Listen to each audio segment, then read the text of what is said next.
जोब में दहशतगर्दों का हमला, भारी हथियारों से फायरिंग। हमलावरों की फायरिंग से 5 सिक्योरिटी एहलकार शहीद हो गए जबकि 4 जख्मी हुए हैं। उधर सूई में भी ऑपरेशन किया गया। सिक्योरिटी फोर्सेस और दहशतगर्दों में फायरिंग का तबादला हुआ। 2 दहशतगर्द हलाक कर दिए गए। ISPR के मुताबिक फायरिंग के तबादले में 3 जवान बहादुरी से लड़ते हुए धरती मां पर कुर्बान हो गए। बलूचिस्तान में शिद्दत पसंदों के खिलाफ 2 ऑपरेशंस में 12 जवानों ने जामे शहादत नोश कर ली है, जबकि इस कार्रवाई में 7 दहशतगर्द मारे गए हैं। अगर बात की जाए खैबर पख्तूनख्वा में कुछ अरसे से थोड़े से हमले हमें कम देखने को मिले, लेकिन फिर कुछ दिनों से देख रहे हैं कि हमले बढ़ गए। फिर ISPR के मुताबिक जिला योब में कैंट के इलाके में दहशतगर्दों के खिलाफ ऑपरेशन मुकम्मल हो चुका है। 5 दहशतगर्द हलाक हुए।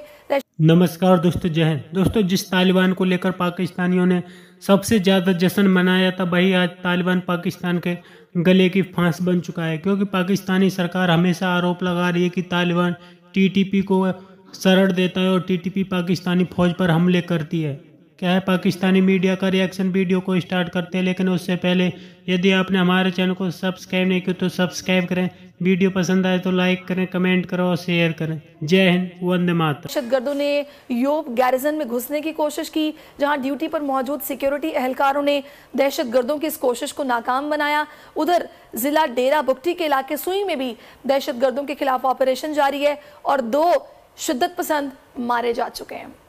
सबसे पहले तो आपसे जानना चाहेंगे कि ये अटैक जो हुआ है, इसकी जिम्मेदारी किस तंजीम ने अगर कबूल की है तो किसी तंजीम ने कबूल की, बताइएगा प्लीज।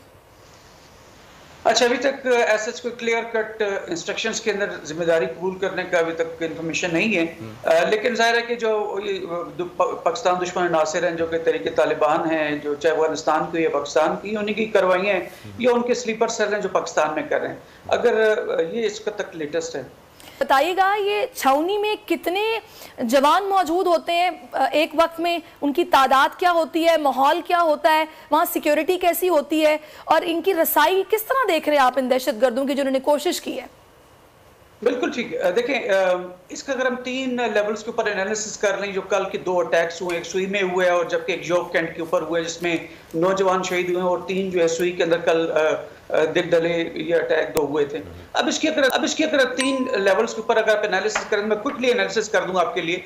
आप स्ट्रेटेजिक लेवल देख लें, ऑपरेशन और टेक्टिकल। अगर पहले आप स्ट्रेटेजिक लेवल को देखें तो आपके जो हाइब्रिड वॉरफेयर जिसमें पाकिस्तान इसको सब्जेक्टेड है, उसमें काइनेटिक और नॉन काइनेटिक दोनों होते हैं। नॉन काइनेटिक वो होते हैं कि आपको माशी तौर पर वीक किया जाए, पोलिटिकली डिप्लोमेटिकली वीक किया जाए, जिसमें पाकिस्तान के ऊपर एक ऑनस्लॉट जारी थी। अब जबकि आपकी माशी बेहतरी की तरफ आना शुरू हुई है और इमीडिएटली सऊदी ने $2 बिलियन का बात की, IMF ने 3 बिलियन की बात की है, तो अब हाइब्रिड वॉरफेयर के तहत ऑपरेशंस की तरफ ये लोग आए हैं, तो आपको उन्होंने वीक करना है। इसके अलावा जो अफगानिस्तान के अंदर से जो बॉर्डर मैनेजमेंट है वो भी बहुत वीक है और तालिबान को कंट्रोल करने में जो TTP के एलिमेंट्स अफगानिस्तान में रहते हैं, जिनके सिंपैथाइजर कंट्रोल करने में नाकाम रहे।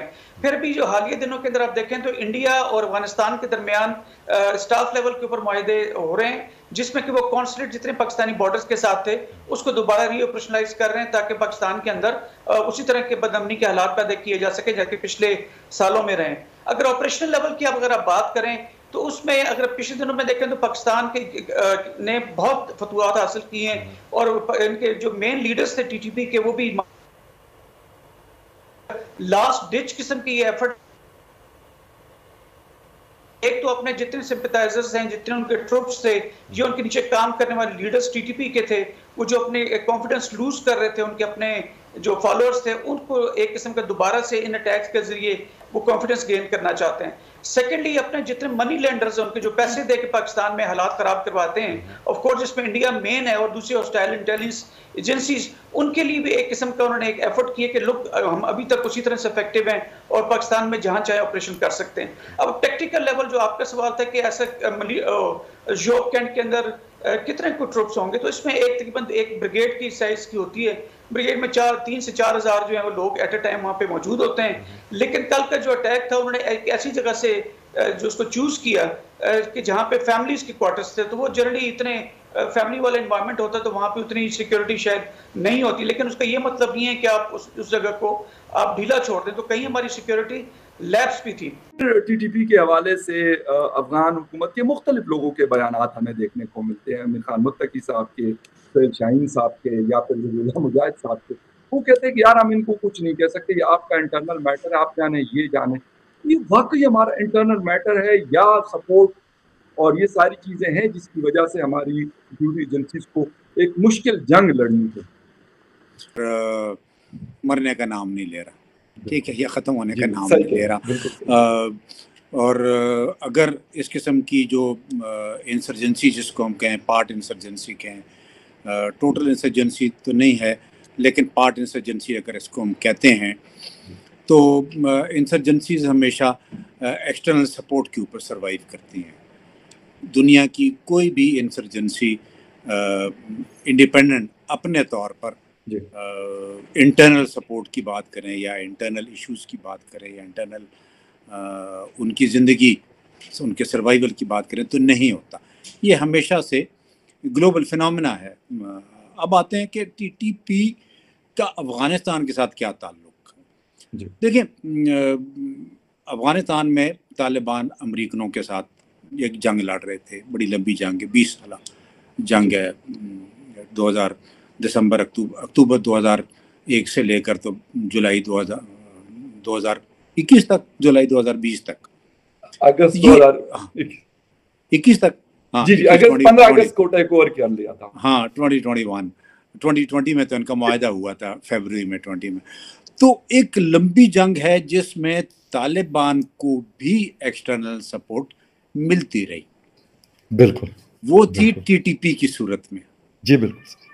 टीटीपी एंटी पाकिस्तान एलिमेंट था जो कि नाराज़ हुआ।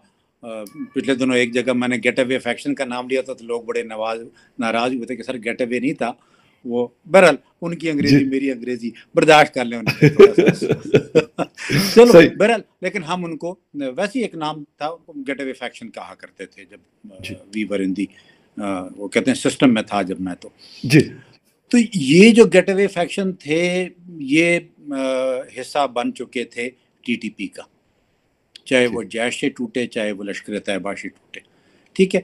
और उनके बाद उन्होंने तालिबान की टोटल सपोर्ट शुरू कर दी थी। अफ़गानिस्तान के अंदर थे भी, उनको वो मैन पावर प्रोवाइड किया करते थे, उनको शेल्टर प्रोवाइड किया करते थे। फाइनेंस का नहीं क्लैरिटी मेरे पास इतनी, लेकिन डेफिनेटली सारी किस्म की सपोर्ट थी। तो ये एक पार्टली कंबाइंड वॉर थी, ऑल्दो ऑब्जेक्टिव तालिबान अफ़गान तालिबान का था, ये उनकी सपोर्ट में थे, सपोर्ट रोल में थे, ठीक है। और कब तक? उस वक्त तक जब तक कि अमेरिकन यहाँ से चले नहीं गए। जब अमेरिकन चले गए तो वहाँ पर अफ़गानिस्तान में तो जंग ख़त्म हो गई। बिल्कुल। अब जब जंग ख़त्म हो गई तो पाकिस्तान की एक्सपेक्टेशंस जो राइट एक्सपेक्टेशन थी, बिल्कुल उसमें डाउट नहीं होना चाहिए कि हम ये सोच रहे थे कि तालिबान अभी जब हुकूमत में आएंगे तो टीटीपी के ख़िलाफ़ कुछ अमलियात करेंगे, कुछ एक्शन लेंगे, चाहे वो टोटल ऑपरेशन ना हो, पार्टली, लेकिन चलती रही दोनों चीज़ें, पॉजिटिव चलती रही। कुछ जगहों पर जब हम बात करते हैं नेगोशिएशन की, तो नेगोशिएशन में उन्होंने अच्छा रोल प्ले किया, वो सक्सेसफुल ना हुई, उसकी अलग वजूहात हैं। अभी जो सिचुएशन है वो ये है कि टीटीपी अफ़गानिस्तान में एक बेस रखती है, ठीक है, और उसमें डाउट किसी को भी नहीं होना चाहिए, ना अफ़गानियों को, ना मुझे, ना तालिबान को, बिल्कुल, और ना टीटीपी को, किसी को भी नहीं होना चाहिए। वो वहाँ हैं जी, और उसके बहुत सारे इंडिकेटर, क्या सबूत सामने आए हैं, लोग वहाँ पर मरे हैं। खालिद खुरासानी का नाम मैं अक्सर लेता हूं, बिल्कुल, हाँ, ठीक है। तो ये कहना कि जी वहाँ नहीं है तो डिनायल है टोटल, वो तो गलत। हाँ, सपोर्ट है नहीं है, यहाँ पर आकर सवाल पैदा होता है जी। अब सवाल ये पैदा होता है कि क्या अफ़गान तालिबान टीटीपी को पाकिस्तान के अंदर तखरीबी कार्रवाइयों में उनकी मदद कर रहे हैं कि नहीं। सही, ये सवाल है सबसे बड़ा, जिसके ऊपर दोहा एकॉर्ड में कहा गया था कि Afghan soil will not be used for any terrorist activity all over the world. जी, ठीक है, अफगान सॉइल यूज इस तरह हो रहा है कि अफगान सॉइल में वो रह रहे हैं, शेल्टर उनके पास है, सपोर्ट नहीं है, शेल्टर उनके पास है। अफगान हुकूमत की सपोर्ट नहीं है, लेकिन अफगान हुकूमत ने मुंह दूसरी तरफ यूं करके फेरा हुआ है। समझिए सर, वो कहते हैं जी आप करते रहे, हम आपको कुछ नहीं कहें, आप हमें कुछ ना कहें। तो एक किस्म की एक टैसिट अंडरस्टैंडिंग है दोनों में कि यार हम आपके खिलाफ ऑपरेशन नहीं करते। तो दोस्तों, जिस तरह से पाकिस्तानियों ने तालिबान के आने पर खुशियां मनाई थी, वो आज खुशियां पाकिस्तान के गले में फांस बन चुकी हैं, क्योंकि जिस तरह से टीटीपी और बीएलए मिल चुके हैं और पाकिस्तानी फौज पर आए रोज अटैक कर रहे हैं, उससे पाकिस्तान के हर रोज 3, 4, 5, 6 कोई ना कोई गिनती के जवान मारे ही जाते हैं, जिससे पाकिस्तान में इस वक्त हड़कंप सा मचा हुआ है। क्योंकि पाकिस्तानी सरकार बार बार तालिबान से गुहार लगा रही है कि टीटीपी को शरण ना दी जाए, लेकिन तालिबान पाकिस्तान सीधा सीधा कह रहा है कि टीटीपी का मसला सिर्फ पाकिस्तान का है, उससे इससे कोई मतलब नहीं है। टीटीपी को पाकिस्तान ने पाला है, पाकिस्तानी अपने आप निपटे। यही कारण है कि पाकिस्तानी फौज लगातार टीटीपी के आगे बेबस होती हुई नजर आ रही है, क्योंकि जिस तरह से टीटीपी और बीएलए पाकिस्तानी फौज पर हमला कर रहे हैं, उससे दिखाई नहीं देता कि आने वाले दिनों में पाकिस्तान को कोई राहत मिलने वाली है। क्योंकि पाकिस्तान में बड़ी तादाद पर लगातार हमले हो रहे हैं, जिससे देख करके पाकिस्तानी सरकार बेबस हो चुकी है, लेकिन तालिबान भी टीटीपी पर कोई एक्शन लेने को तैयार नहीं है। आपकी क्या राय कमेंट में जरूर शेयर करें। यदि आप चैनल पर नए तो चैनल को सब्सक्राइब करें। वीडियो पसंद आए तो लाइक करें, कमेंट करो और शेयर करें। जय हिंद, वंदे मातरम।